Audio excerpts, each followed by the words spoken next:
বিসমিল্লাহির রহমানির রহিম।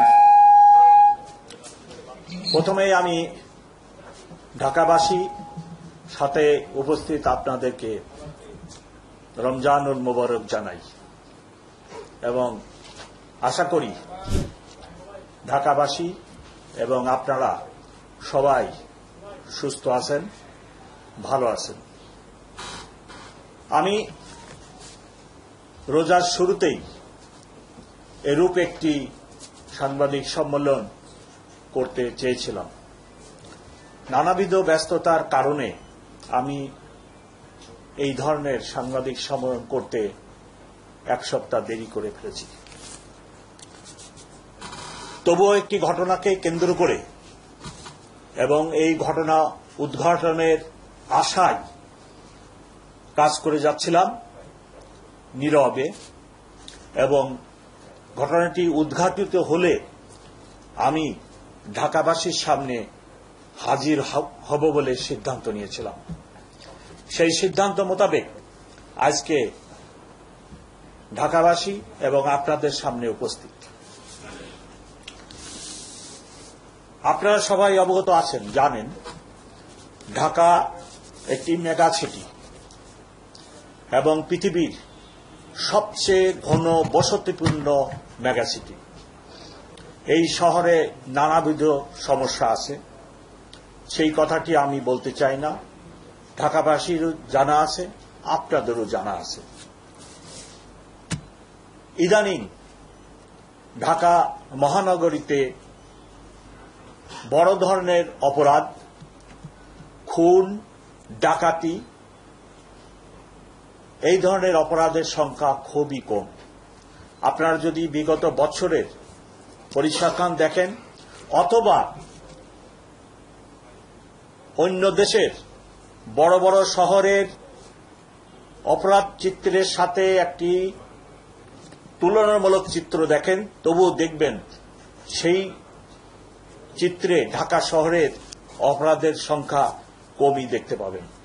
আমি যোগদানের পরে প্রথম মিটিংয়ে আমার অফিসারদেরকে আমি মেসেজ দিই যে আমরা কোনো ঘটনা, কোনো কিছু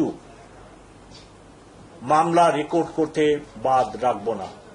ইভেন আমি বলেছিলাম যে আমার তেজগাঁ থানায় যদি 500 মামলা হয়, দায়িত্ব পুলিশ কমিশনার নেবে। আপনারা কোনো মামলা নিতে না করবেন না বা গড়িমসি করবেন না। সেই লক্ষ্যে এখন মামলা আমার জানা মতে আমরা রিফিউজ করি না। ঘটনার সত্যতা থাকলে আমরা মামলা গ্রহণ করি। ইদানিং কিছু স্ট্রিট পেটি নেচারের অপরাধ হয়, আপনারা জানেন। মোস্টলি 80%, 90% ক্ষেত্রে সেটি হল মোবাইল নিয়ে টান দেয়।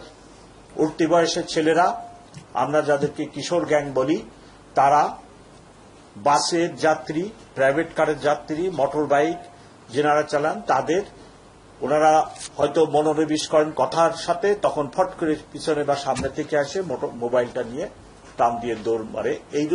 এরূপ কিছু স্ট্রিট, আমরা বলি স্ট্রিট ক্রাইম কিছু হয়। সবচেয়ে যে বিষয়টির জন্য আজকে আপনাদের সামনে এবং ঢাকাবাসীর সামনে আমি উপস্থিত, সেটা হল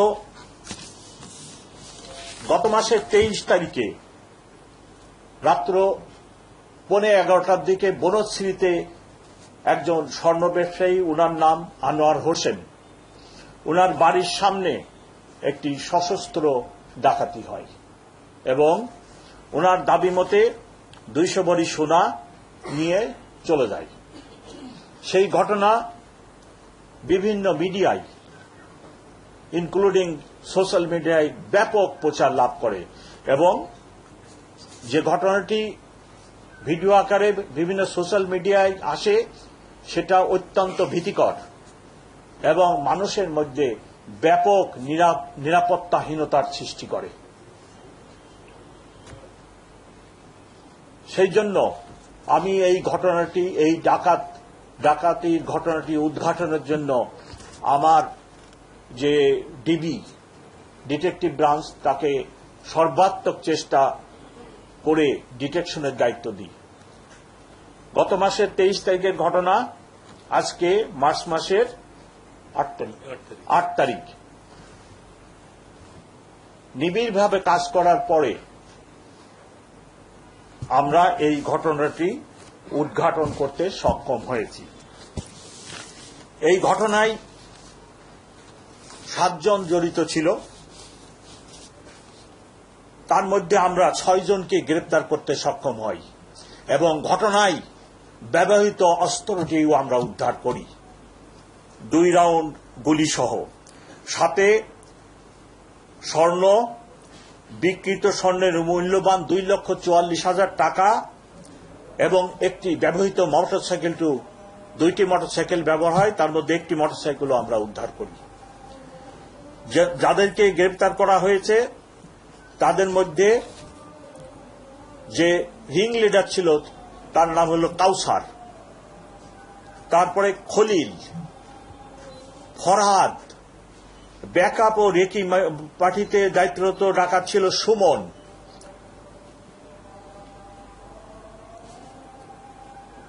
দুলাল চৌধুরী, 6 জনকে আমরা গ্রেপ্তার করি। গ্রেপ্তার করে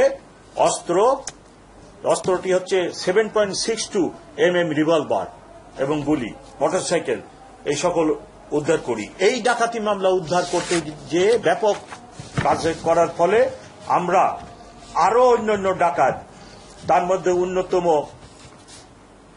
24 সালে ডাকাতি করে ফারহিন জুয়েলার্সে, সেটার মূল আসামি ইয়াসিন মাল, তারপরে দেলোয়ার, তাদেরকেও আমরা গ্রেপ্তার করি। আপনারা জানেন ডাকাতরা সংঘবদ্ধ থাকে এবং অ্যাক্টিভ থাকে এবং অনেকগুলি ডাকাতি করার গ্রুপও আছে। এই ঘটনাটি উদ্ঘাটন করতে যেয়ে আমরা ওই সকল ডাকাত দলকে চিহ্নিত করতে সক্ষম হয়েছি এবং অচিরেই আমরা তাদেরকে গ্রেপ্তার করতে পারব বলে সক্ষম হব। আমি ঢাকাবাসীকে আপনাদের মাধ্যমে এই কথাটি বলতে চাই, এই আশ্বাস দিতে চাই যে এরূপ একটি বড় শহর, এই শহরে নানা পেশা, নানা গোষ্ঠীর এবং প্রচুর ভাসমান লোক, তারপরে বিভিন্ন শহর, দেশের বিভিন্ন অঞ্চল থেকে প্রতিনিয়ত লক্ষ লোক আসে, লক্ষ লোক চলে যায়। এরূপ একটি শহরে কিছু একটি ঘটনা ঘটলে আপনারা অবশ্যই আতঙ্কিত হবেন না। আমরা ঢাকা মেট্রোপলিটন পুলিশ আপনাদের পাশে আছি, আমরা কাজ করে যাচ্ছি এবং ঘটনা ঘটলে আমরা সেই ঘটনা উদ্ঘাটনের জন্য যার পর নাই চেষ্টা করি।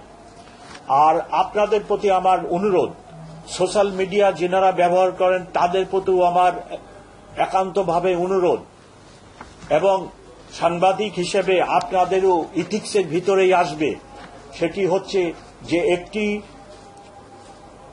এইরূপ ঘটনা যেটি বনস্মৃতি হচ্ছে, যেটা জনমনে আতঙ্ক সৃষ্টি করে, এইরূপ ঘটনা আপনারা সোশ্যাল মিডিয়া, আপনাদের মিডিয়ায় প্রকাশ করেন, কিন্তু একাধিকবার যদি একই ঘটনা প্রকাশ করেন, অনেক শিশু, অনেক বৃদ্ধ, অনেক দুর্বল চিত্তের লোক আছে, তাদের ভিতরে বেশি আতঙ্ক সৃষ্টি করে।